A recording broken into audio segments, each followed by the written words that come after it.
She made me eat my sister. I still feel the taste of her in my mouth. My little sister. Soft, warm, and wrong. It started when my father married a new wife. My mother had died a year before, and he said a woman was needed in the house.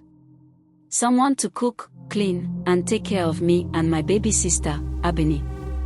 But the woman he brought home, Mama Titi, was not a mother. She was something else. At first, she acted sweet when my father was around. She would braid my hair and feed Abeni mashed yams with honey. But when he left for work, she would twist my ear and whisper, "You are not my child. You eat because I let you. You breathe because I allow it." One night, my father went on a trip to the city. That was when she stopped pretending. She refused to give us food, saying we were greedy, useless things. Abeni cried the whole night, calling for our mother, not knowing that the woman standing over her was nothing like our mother. The next morning, I woke up to silence. Abeni wasn't in the room. Mama Titi stood by the fire, stirring something thick in a black pot. The smell was rich, meaty. My stomach growled. She smiled at me and handed me a bowl. "Eat," she said. I ate. I was halfway through when I saw it, a tiny bone, too small to be from a goat. Something that looked like a fingernail. I dropped the bowl, my stomach twisting. "Where is Abeni?" I asked. Mama Titi laughed. A slow, deep laugh. She picked up the bone and crushed it between her fingers. She was too small to live. But she was big enough to feed you. I ran. I don't remember how I got out, but I ran. Into the village, screaming, sobbing. When the elders came back with me, they found Mama Titi sitting calmly, a smug look on her face. But I could see the fear lurking behind her eyes. The elders immediately called the village chief and the spiritual leaders to investigate.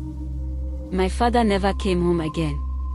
As the investigation unfolded, the truth about Mama Titi's dark past began to surface. It turned out that she had been accused of witchcraft and human sacrifice in her previous village. The villagers had banished her, but she had managed to hide her true nature and deceive my father into marrying her. The village chief and the elders decided to perform a ritual to cleanse the village of Mama Titi's evil presence.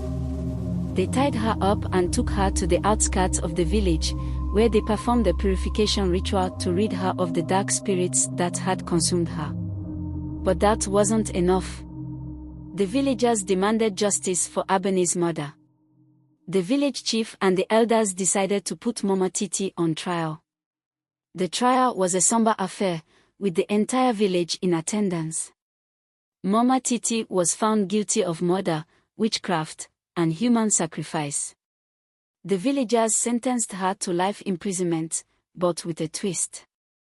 She would be imprisoned in a sacred grove, a place of ancient power, where she would be forced to confront the darkness within herself.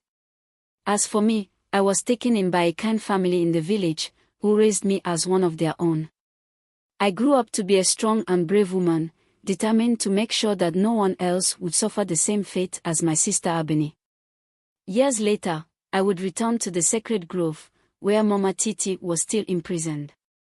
I would see the fear and the madness in her eyes, and I would know that justice had been served. Abeni's memory would live on, and her death would not be in vain.